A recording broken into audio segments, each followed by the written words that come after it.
Was I a super homer about this, or do you think Yes. I was a super homer? Oh Yeah. no! Oh god! I'm gonna get rejected. I'm gonna have to throw in like every pick from now until forever. Okay. These are in random order. So I'm gonna flash a trade. I'm gonna act as Masai and Bobby, and Leo here is going to act as the rival GM. Okay, these are in random order. I'm not scaling it from like best to worst or worst to best. This is just gonna go and we're gonna see what comes up. So trade number 1. Oh, Oh so what? no. Really? He goes there with the most homer. Okay, fine. Let's go with it. I'm Okay. so sorry. I moved it up to the top because I wanted this to be last, and it flashes up first.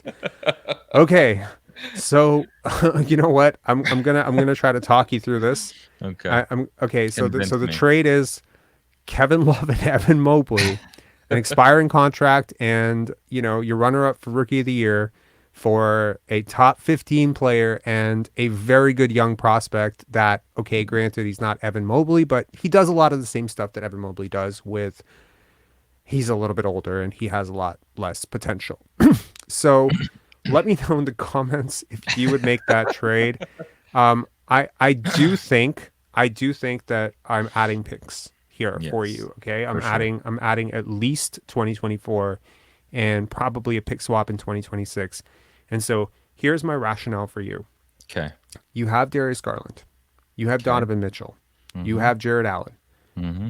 Evan Mobley has not necessarily been great for you this year. He may still be 2-3 years away.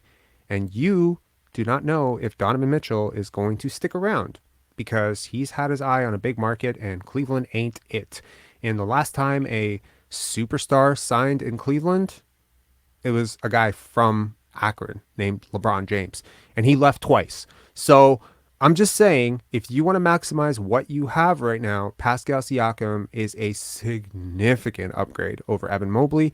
And I think if you can take some of that offensive load off his table, it also provides like a lot better defense from him. I think he does a lot of the same stuff Evan Mobley does, switchability, all that stuff. All your Mm-hmm. teams can be the same. It's just your offense unloads to a completely different level. And I do not see with how the Boston Celtics are kind of faltering right now, right? Milwaukee Bucks kind of aging. I mean, let's be real. Let's be real right now, right? The Boston Tatum. Celtics lost they lost 2 Tatum put games. up 38 tonight, and Brown put up 39. They don't look as invincible as they did a month ago. Can we agree on that? Sure. They lost like 5 of 6 at one point. And like people are like Joe Mazzulla, like what's going on? I think that the cracks have started to show in that team. I still think they're a hell of a team. There's health concerns with Milwaukee. There's an aging core there around Giannis with a lot of money tied up. I think getting Siakam for 2 years gives you such a title contention window if you're the Cavs that if you're a team that is just, oh, we just want to win one without LeBron to prove that we can, I don't I see love it. how Yeah. this does not make you the title favorite coming out of the East. Okay, so first of all, I understand what you're saying in terms of Siakam. I'm gonna put all my chips in for the next 2 years, and I Yep. love the idea of Siakam being my third option and not my first option. Yep. That matters a lot because right now, as the featured player for the Raptors, well, the Raptors are a subpar team below 500, so we can Mm-hmm. see what Siakam is as the guy. Mm-hmm. So as my third guy, I like it. Obviously, Cleveland, for the most part, hangs up unless you unprotect 2023, which is what I would want. And I would want, 2023? yes, I would want an unprotected Oh, come 2023 on. pick. And then I would want a top lottery protected in 2025 for me to make this move. I think you are very much overvaluing Evan Mobley here. I mean, and I'm a I don't think so. big fan of his. I don't think so at all. What have you seen? I think if you combine look. Scottie Barnes, Evan Mobley, you're set for the next 10 years in terms of flexibility. You can go ahead and draft somebody in 2024 and just progressively move from there. I mean, in seriousness though, if the Cleveland Cavaliers were not winning as much as they're winning right now, I think there would be a lot of focus on, hey, wasn't this Evan Mobley guy supposed to be the next Anthony Davis? Why is he averaging like 11, 12 points per game. That's He has not because been great for them at all. yeah, Like but his jumper is fundamentally screwed. Like he's shot below 30% from three every single year. And that was supposed to be, look, I'm not trying to like say that I don't love the he's guy. playing with Jarrett Allen though, which takes. Irrelevant. Irrelevant. That takes away I the mean, paint. Jared Allen is clogging the paint. Evan Mobley is playing with two dynamic passers, and he can't like score more. Like I think, like look, I think it would be an overreaction for Cleveland or any fan to say, well, Evan Mobley is not as good as we thought he was going to be, and I think the same way that's about another Scottie. reaction, right? I think the same way about Scottie. I think these are just two players who are kind of taking their lumps. However, there is a very, very, very real chance that what you're rejecting here is a borderline superstar to pair with a real superstar to pair with another borderline superstar, all under the age of 28. Like if you I thought, understand it, but I still want a in terms, 2023 pick. you're not getting the 2023 pick because basically getting rid of Siakam is to initiate a tank so I can keep that pick. That's the only reason I'm even doing this. Like I obviously realize I get way worse. The minute I make this trade, I get worse. I know that. My defense gets a hell of a lot better though because swapping out what Siakam's doing for my defense, and I 100%. officially turned the so I am obviously turning the timeline over to a younger timeline while giving you a very legitimate big three that is honestly dude, Donovan Mitchell's arguably top 15 player. Fair. Darius Garland's He's a arguably top. top 20 player, He's a top top 25. 15 player for sure.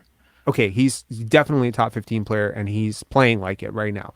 Darius Garland's arguably easily a top 22, 23 player. No, she's somewhere around 30ish, somewhere in there. He's an all-star. Yeah. Easy all-star. Yeah. Look at his numbers, man. He's been He's an incredible. all-star in And the Eastern Conference. if you look at his numbers without He Mitchell wouldn't on be the an court, all-star, but he would have been wow. all-star in the West though. We could go ahead. Okay.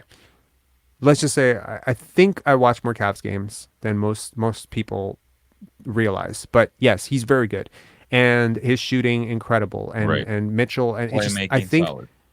and Siakam, for even though he's not a great three-point shooter right now, he has shown in the past when the offensive load is not on him that he can be a very, very good three-point shooter from the corner, which is Okay. exactly where he'd be. And then when Donovan Mitchell, like my God, like I would be so envious of Cavs fans to have that type of big three. And by the way, I'm not even mentioning that you have Jared freaking Allen there. Like I think this makes you so good. Precious Okay. Achiuwa is a kind of like, I think Precious Achiuwa has equivalent value to a first round pick right now. And he is very good young player. He's a 95th percentile. Have you looked at Precious Achiuwa's defensive metrics? Like I'm I not have just a throwing this counter guy for in you. as a toss in. I'm throwing So him I in have a so that you counter keep for my. you. Okay, what's your kind of? If you keep your 23 pick, I'm going to ask for a 2024 pick. That's not Fine. negotiable, okay?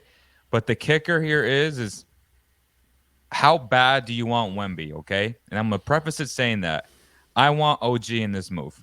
If I get OG, Nope. well, Okay, I don't want to deal with two Siakam trades in a row, so we're just going to go to this one. This, I think, is more, I'll give you something younger for something that fits me better. And, Bogdanovich for Gary Trent Jr., I think you get the younger player to go with a tanking sort of roster. I think we get a player that maybe fits more with our size, vision, shooting needs. I think, but that also tells me that you're not in tanking mode no more, that you're going for the play-in or yeah, at least the top 6 team. yeah, we're playing or bust right now with Okay. Bogdanovich. But I do think Bogdanovich, very smart player. I'm replacing love him. a not super smart player who's very talented with a player Yeah. who is super much older, like 10 years older, right? Bogdanovich is 33, 32, 33 right there. Still, I think they're close on par on defense. I think Bogdanovich might be a little bit better. And as a shooter, spacer, I like Bogdanovich better, and I love him coming off my bench. So do you say yes to this? I want to pick No. with that. No. Wow. I am giving you a remember that. 23-year-old player who you can absolutely keep at a very reasonable price, who fits in beautifully with your core, does effectively all the same shit this guy does. By the time Cade, Killian, freaking Jaden Ivey, Jalen Duren, by the time these guys are good, Bogdanovich is gone. You don't even know if you can keep this guy next year. And I'm giving you a guy Well, who fits your other timeline so GMs much are better. calling me, and they're offering me a first round pick. So, are you willing to give up a Who's first offering round you a pick? first round pick? The Lakers are offering me a first round pick and Patrick Beverly. And I'm gonna I say no think, to that because but I I'm think I offering can you a get more. 23-year-old score a bucket, a guy who is starting Well, for my team. well, well. Let's. He's a He's check his he's a isolation scoring. six-man chucker. I mean, I'm bringing off Sadiq Bey off my bench, and I don't think that I would want and I prioritize Sadiq over a guy like this chucker. But if you want to get rid of him just to go in for the play-in, I want a protective first, and you got a deal. No. Okay, moving on. Okay. I like Bogdanovich, but not that much protected first. All right, we're not liking that trade, so we're gonna take that one off, okay? And we're gonna take the first one off. You didn't give me Evan Mobley. You didn't complete my dream. So let's see if you like this one. So speaking of the devil, the Los Angeles Lakers. Mm. This is you're gonna give me a pick for this for sure. I'm giving you Fred freaking VanVleet and Kem Birch. You're going to give me Patrick Beverly, Lonnie Walker, Kendrick Nunn. All of them expiring. None of them are probably going to be within your plans next year.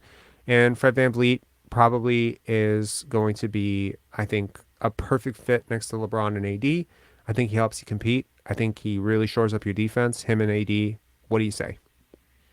I like it. I'll give you a protected first. And yeah, let's make it happen.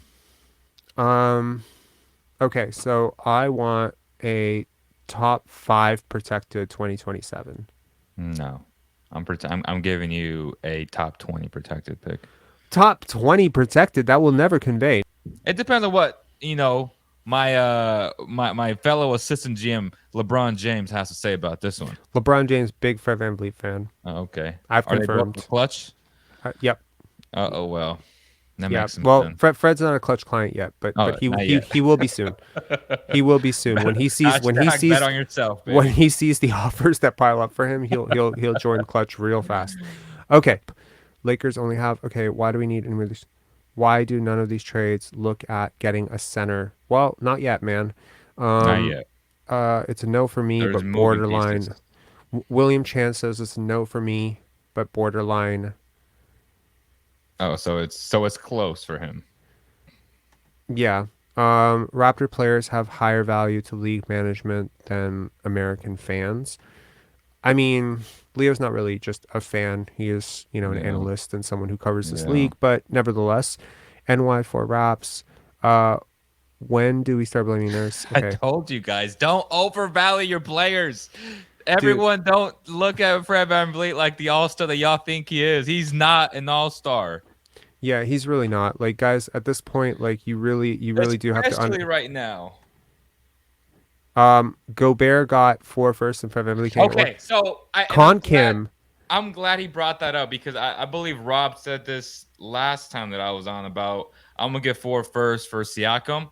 Okay, so let's just contextually talk about that trade specifically. Who was involved in it? Danny Ainge. Danny Ainge has also fleeced the Brooklyn Nets, right, with the old KG, old Paul Pierce move, which is historically, if not the best, one of the best. And he did it again.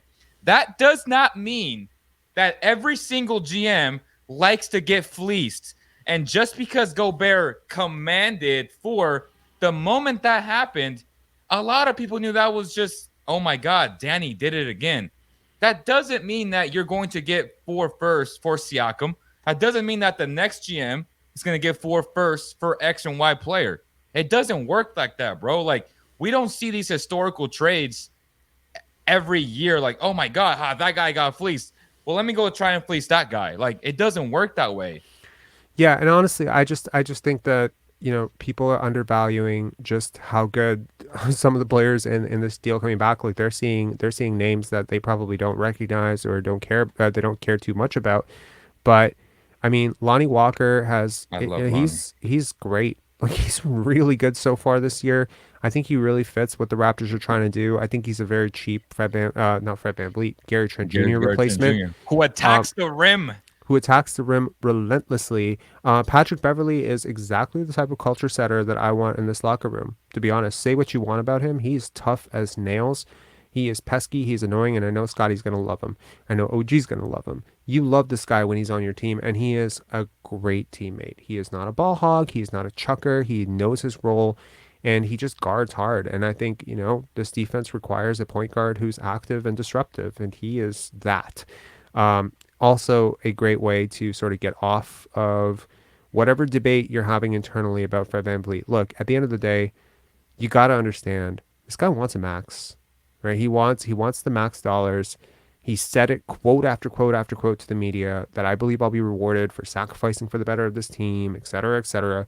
He views playing 38 minutes a night or 40 minutes a night as a sacrifice. And I'm telling you that he's had a fully capable backup this whole freaking time, and they won't play him. So you can keep calling it a sacrifice. You can keep acting like it's fucking charity, but it's not.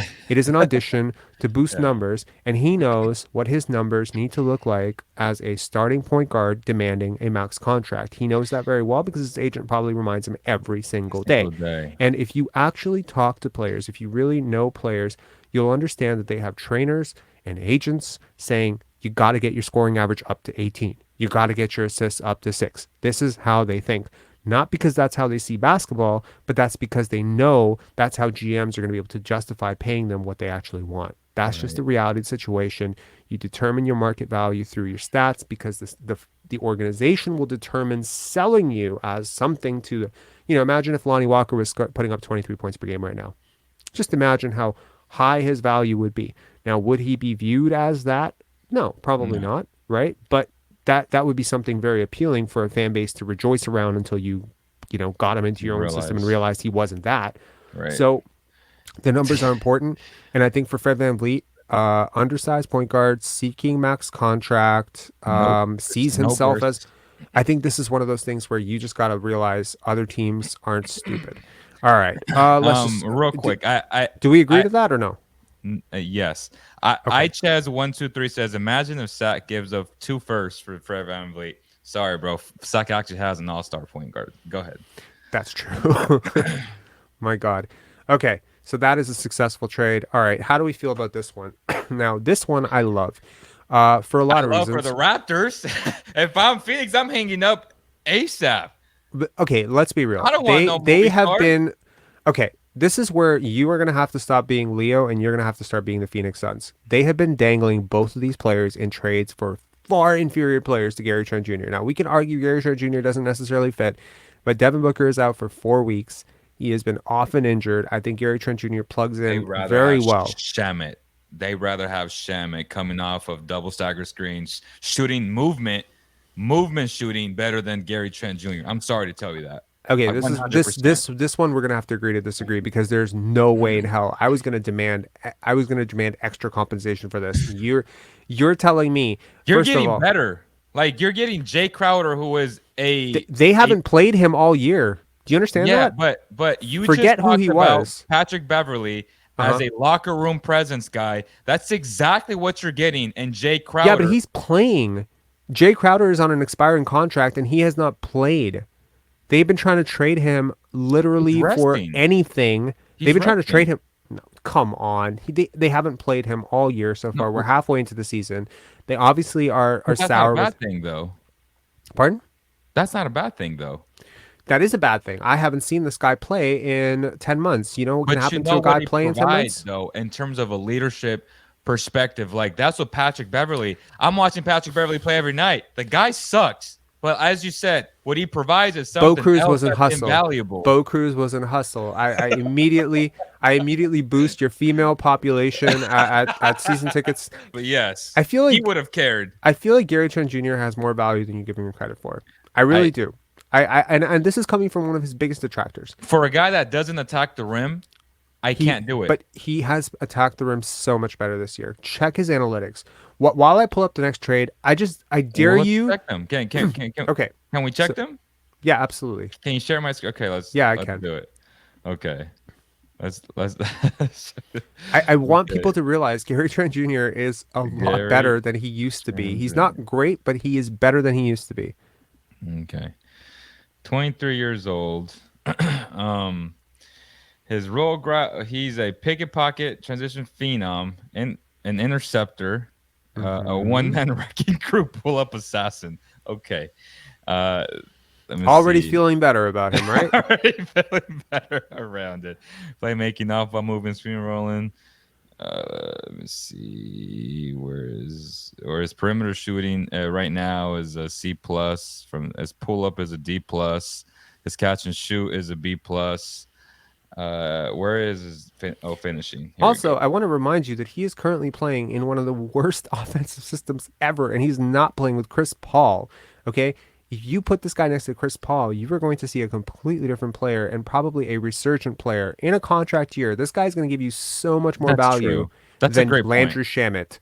And Landry Shamet is on a very long-term deal, 4 years, right? It's And a good deal you're though. not thrilled about him. Yeah, I know it's a good deal, but like that's why I want him. I'm giving you an upgrade on talent and youth for what I think is a much more, I think, a very good piece for my system to kind of calm my system down and not give me so many guys who are trying to bet on themselves. I think this is more like an addition by subtraction thing. Check this out.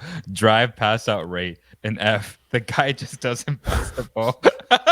All I right. never told you he was Magic Johnson, okay? um, But he rim has a lot of rim perks, and sweat. honestly, there are not a lot. I mean, if honestly, if he did not go to the bench and he was just given free reign, he's a fairly efficient isolation scorer, in my So his opinion. finishing talent is a D plus, which is better than last year. You're right. He's in the 40th percentile. I guess that makes me feel a little bit better.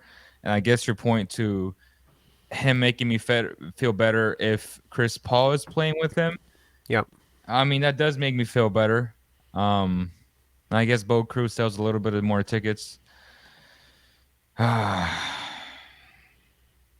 gonna have to.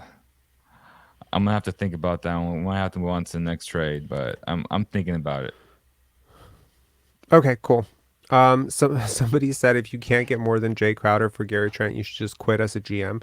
Look, I'm not doing this for Jay Crowder. Obviously, I think Jay Yeah. Crowder is an awesome dude, but I'm doing this more for Landry Shamet. And the reason I want to do it more for Landry Shamet is because I am doing what I don't believe the Raptors brass are doing right now, which is picking a direction on how I want to play basketball.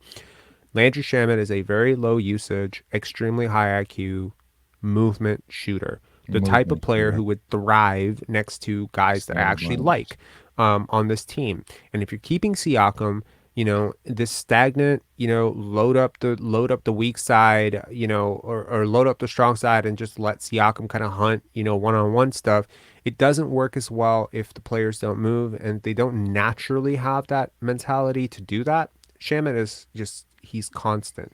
I like him. I think he's low maintenance, and I really like players that are low maintenance. So personally, like I just maybe yes, I'm definitely giving up the best player in this deal. That's usually a precursor to the worst possible deal ever that you could make. You should That's never an give up the best addition player. by subtraction, though. Like you're I just don't know how I can keep Gary Trent. That's really it. right, If Gary Trent was on Landry Shamit's contract, then I would not make this trade. 100%. That's how I view this. However, Landry Shamit makes so much less that I think he's so undervalued, and so underpaid for the next 3 4 years that I have to say like I just There's want value that in that. value Hmm. low maintenance guy on my bench. And this is the type of deal where, like it's like the Gravis Vasquez, Patrick Patterson, like those Yep. guys, when they came in, we started We the North. And Landry Shamet fits into that ilk, that mold. And he is a much better defender than most people here probably Yes. realize. Okay, so we are going to move away from that trade and we're going to get into, this one's interesting for me. And this is, I think, This I one think it's, pisses me off because the Raptors could have gotten, called Indiana in the offseason, and this season would have been a lot better from the very get go if we yeah, got Brogdon. And I know you didn't like it in the offseason. I know Kane didn't want that because he's injury history. I'm like, bro, this is the perfect guy to play with Scottie Barnes. A guy that can score, a guy that can facilitate. That's yep. not a me guy. And y'all just like oversaw that, and now you're kind of going back and saying, well, he would actually fit, but I'm saying no to this one, like 100%. You see Hollinger's analysis says I lose 7 wins with this. You realize that's Right, for a reason, right? right. Because analytically speaking, Fred VanVleet is God. Fred VanVleet is a analytical god. Um, let me see. Stop sharing my. There you go. Look, at the end of the day, I think this deal works. I don't like look, I think people see Robert Williams and they see different things depending on how they understand basketball. What most fans probably see is pound for pound, probably one of the most impactful per minute players in the league, Right, right? In so many ways, right, right? He has been top five at certain points in box plus minus and some very, very highly interesting analytics, very team favorable contract.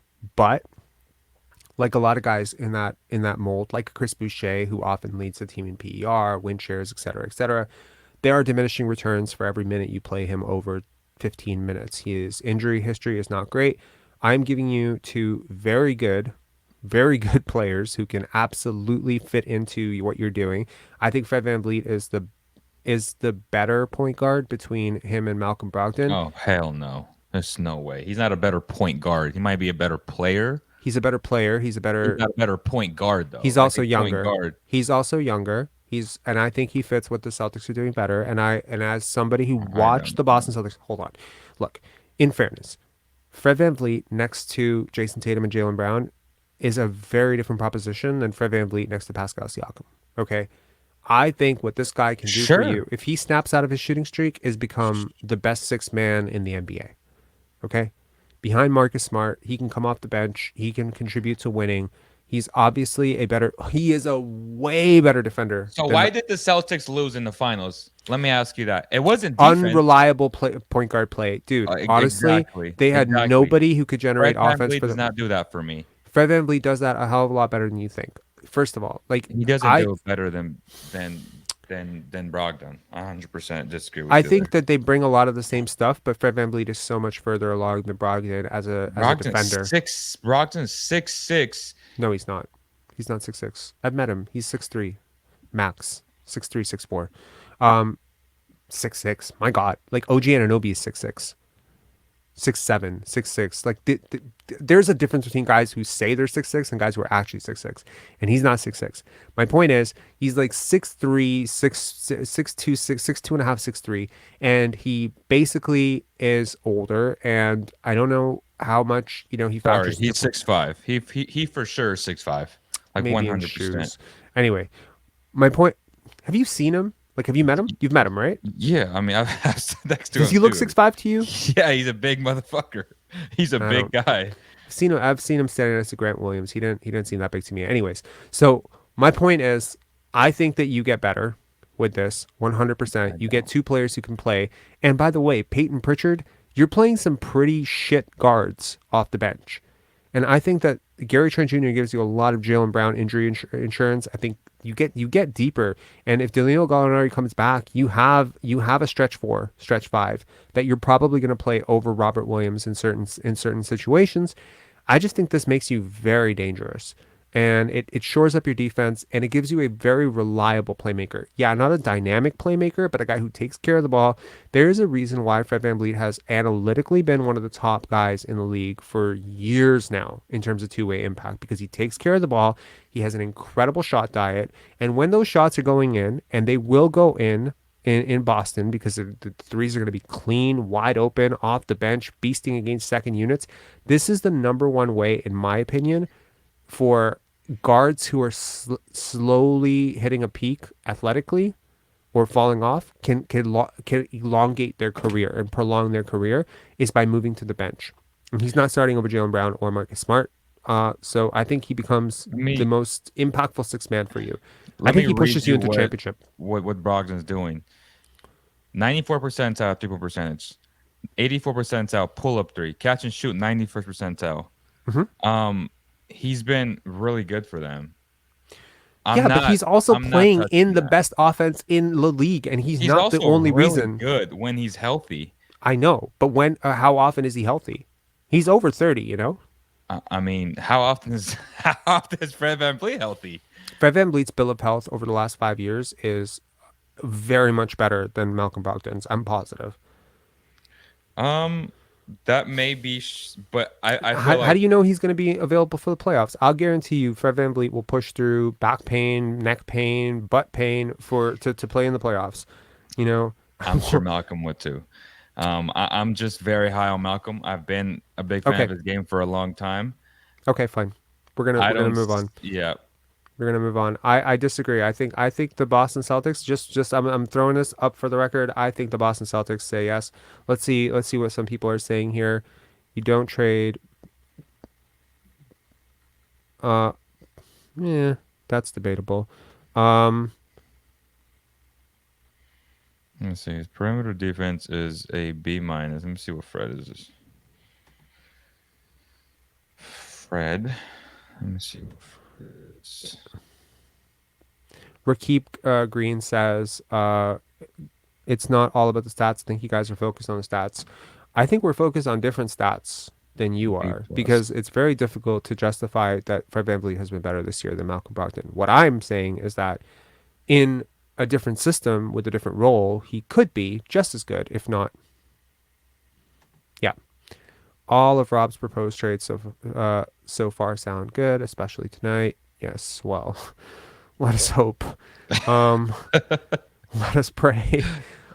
Okay, we're gonna move on to another trade That's that it's so crazy that Van Vliet's Raptor is still pretty good. like I'm he's a really impactful player, man. Okay, so oh we have I'm watching them play, bro.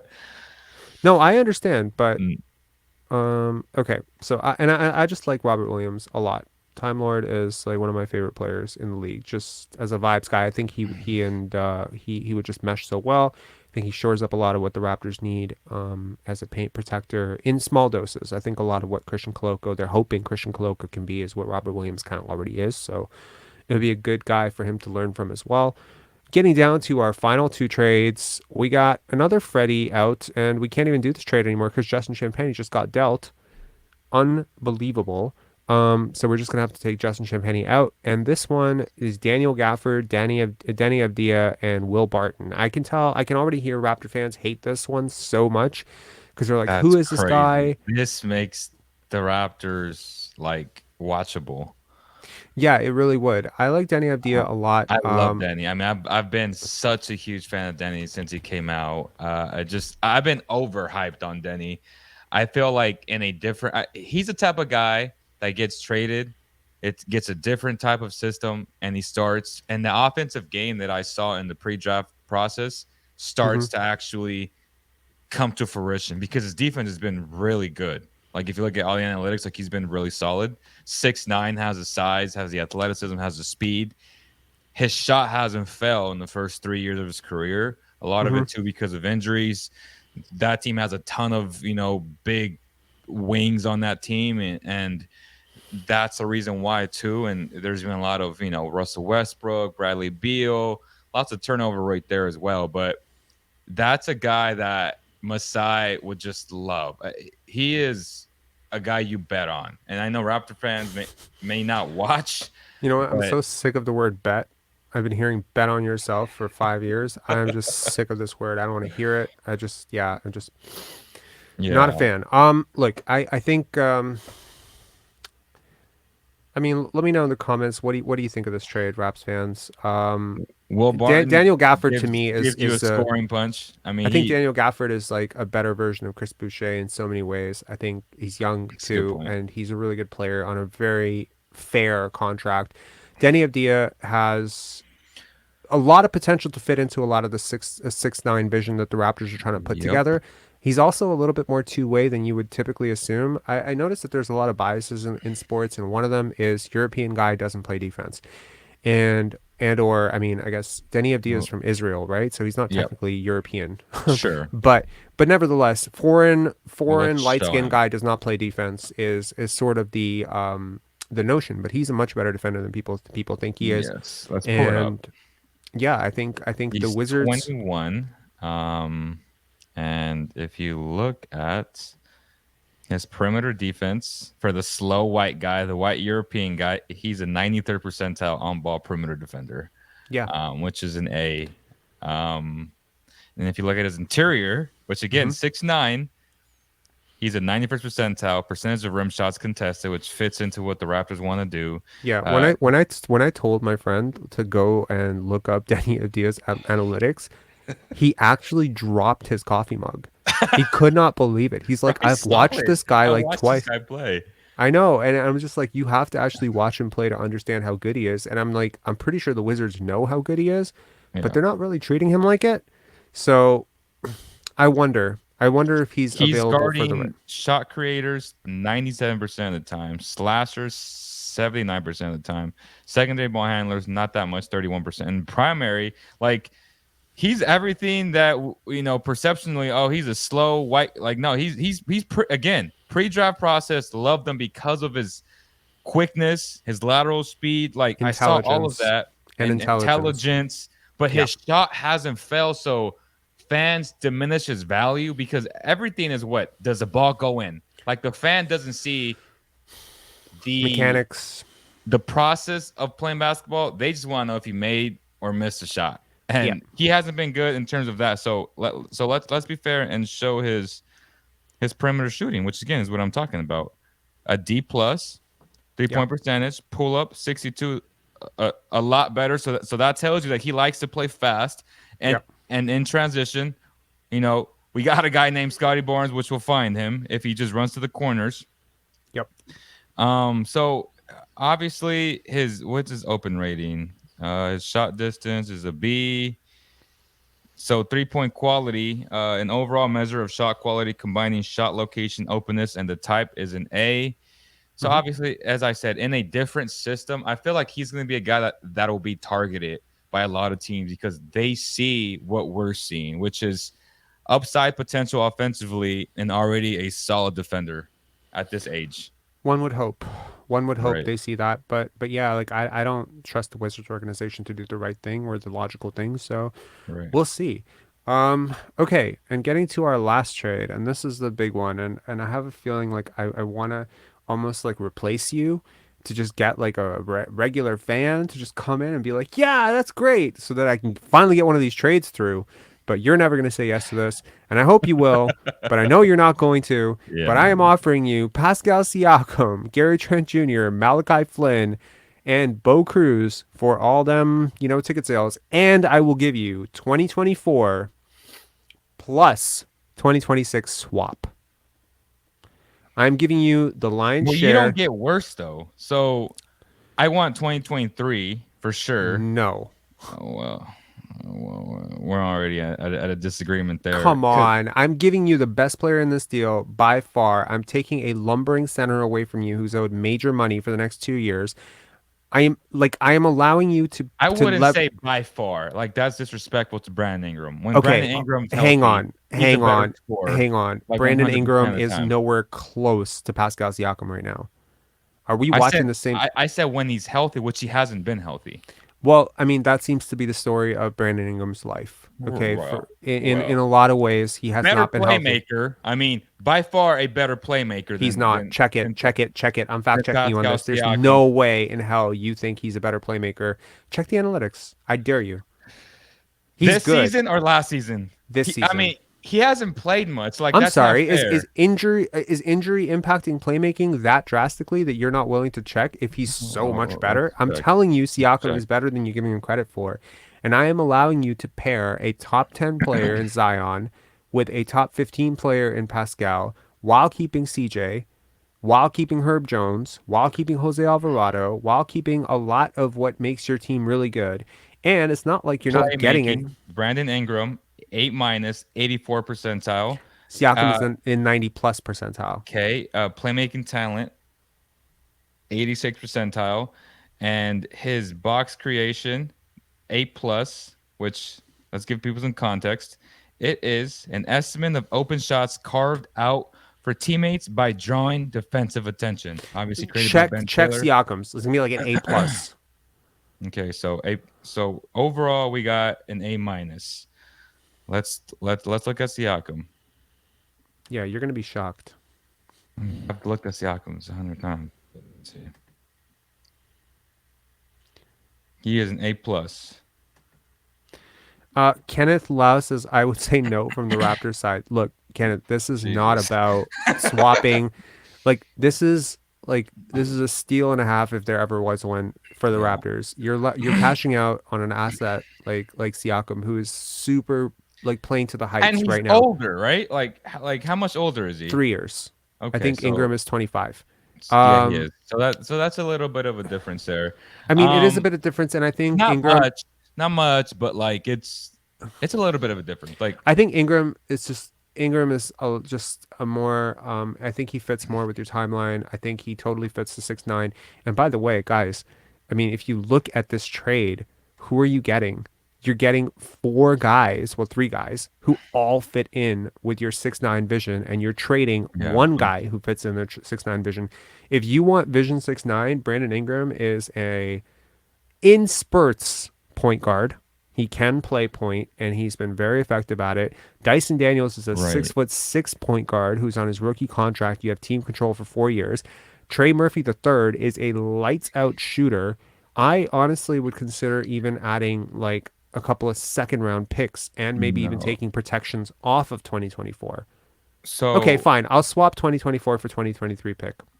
obviously you would. It's to me, it's a no-brainer. I mean, Dyson Downs, who we love, or who you love, and I'm learning to love more because I appreciate smart basketball players, just in Yep. general.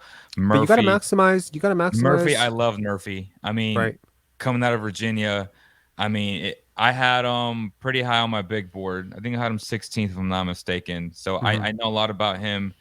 Um, to me, I lose a lot of depth there. Like I'm not right now. We're still the number one seed in the West, Hmm. and Pascal, maybe player for player, is a tad better. He's also a little bit older right He's now not a than tad Ingram. better. He's a lot better. When Brandon Ingram is healthy, Brandon Ingram to me is a better basketball player overall. He's not. Period. He's He's a not. guy that's not gonna tackle somebody.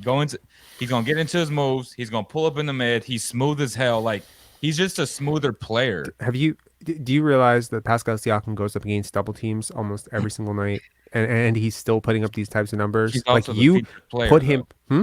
He's also the featured player on this team. That's a bad Yeah, team. he's a featured player, but you're telling On me a that he bad team. wouldn't. Okay, but he's also been the featured player last year on a very good team. In fact, to call Pascal Siakam a featured player on a bad team, I think is disingenuous because last year he was very good in the playoffs for at least 4 games. He was very, very good. In 2 games, he was sort of invisible. And for the second half of last season, when the Raptors surged, who was the guy playing like I a love Siakam. first? Look, he's a second team. He's a two-time I'm All just not NBA giving guy. up my I'm not giving up my depth, which matters in the playoffs. And this move, I lose that. I'm giving you Period. 2023.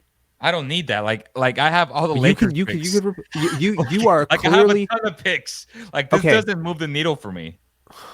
I think you're overvaluing This your youth too much. no, I'm Because overvaluing my depth, which Dyson Daniels was not pull it up part. again. Dyson Daniels was not big part of your depth in to start the season. FYI. He is now because Ingram's hurt. Yeah, So pull it that's up. the point. So Siakam doesn't get hurt. Siakam has Siakam been. was hurt for like 8 games this year. Yeah, it's because the Mavericks can't mop their freaking floor. Okay, so am I getting no from you on this one? Pull it up. And I'm giving you Gary Trent Jr. and Oh, Malachi Flynn, God. and they're both playing really well. That doesn't help your depth.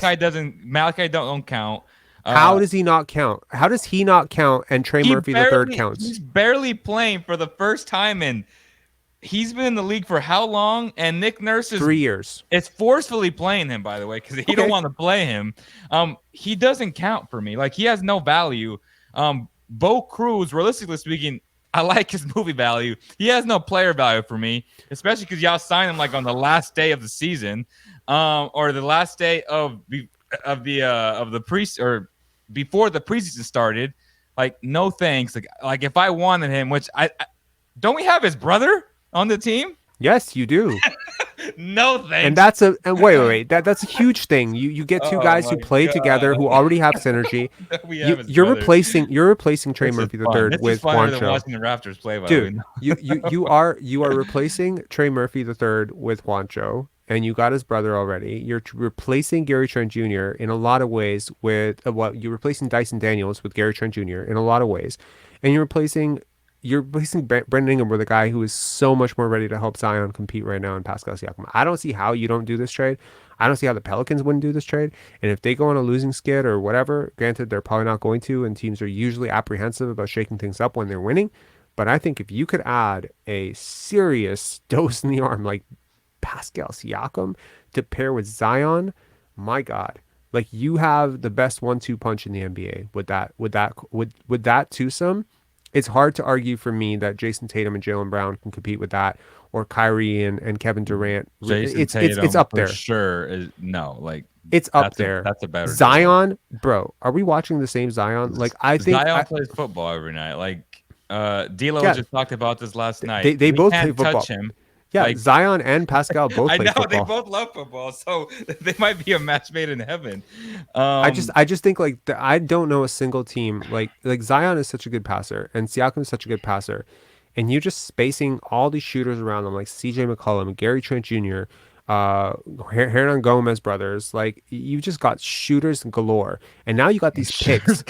No, hold on, and now and you got Jose Alvarado, who's an evolving shooter, and you got like shooters galore, and you got picks galore now. You got your own picks, which is like crazy assets built up, right? Now you get two of our picks as well.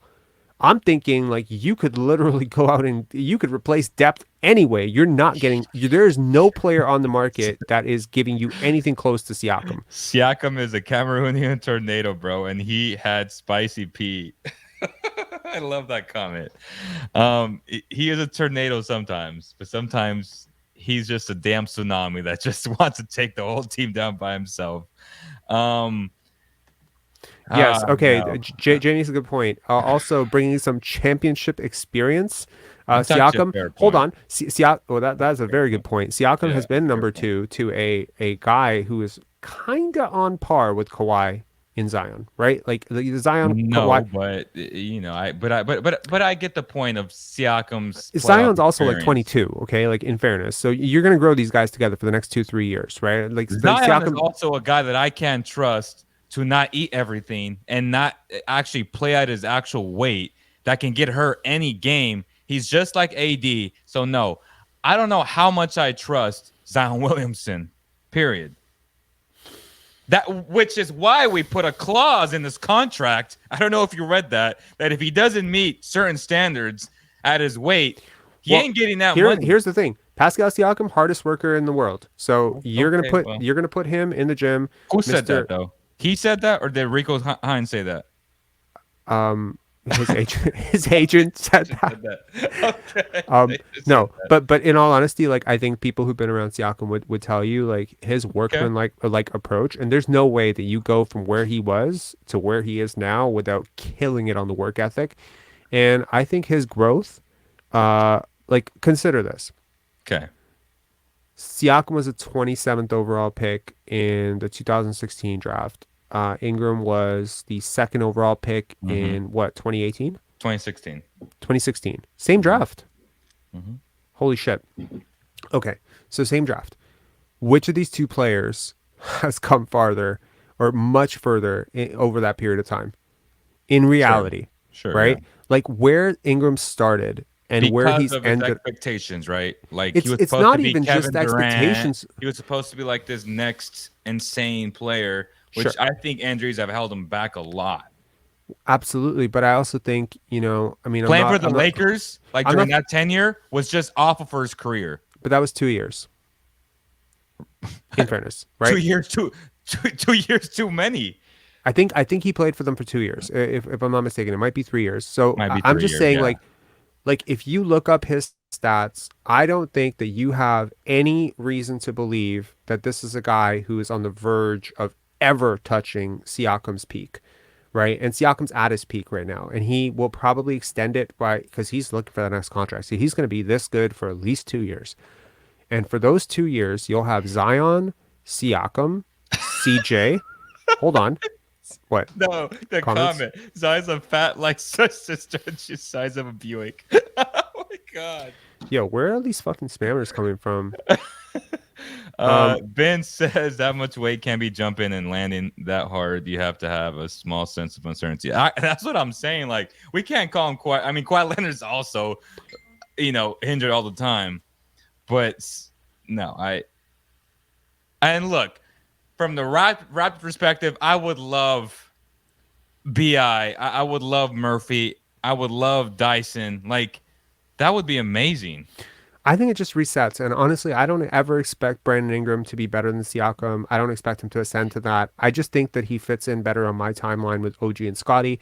I think between those three guys, probably Ingram is the number one shot taker for now, but I know that on a night to night basis, the other team is always going to almost have a guy who's better than my lead guy. And that hopefully will cue my team to play a little bit less ball dominant. And I take three more swings at Vision 6'9". I keep Precious Achiuwa out of this deal. I basically roll out nothing but 6'9" players, and I probably dump Fred VanVleet somewhere if I make this trade.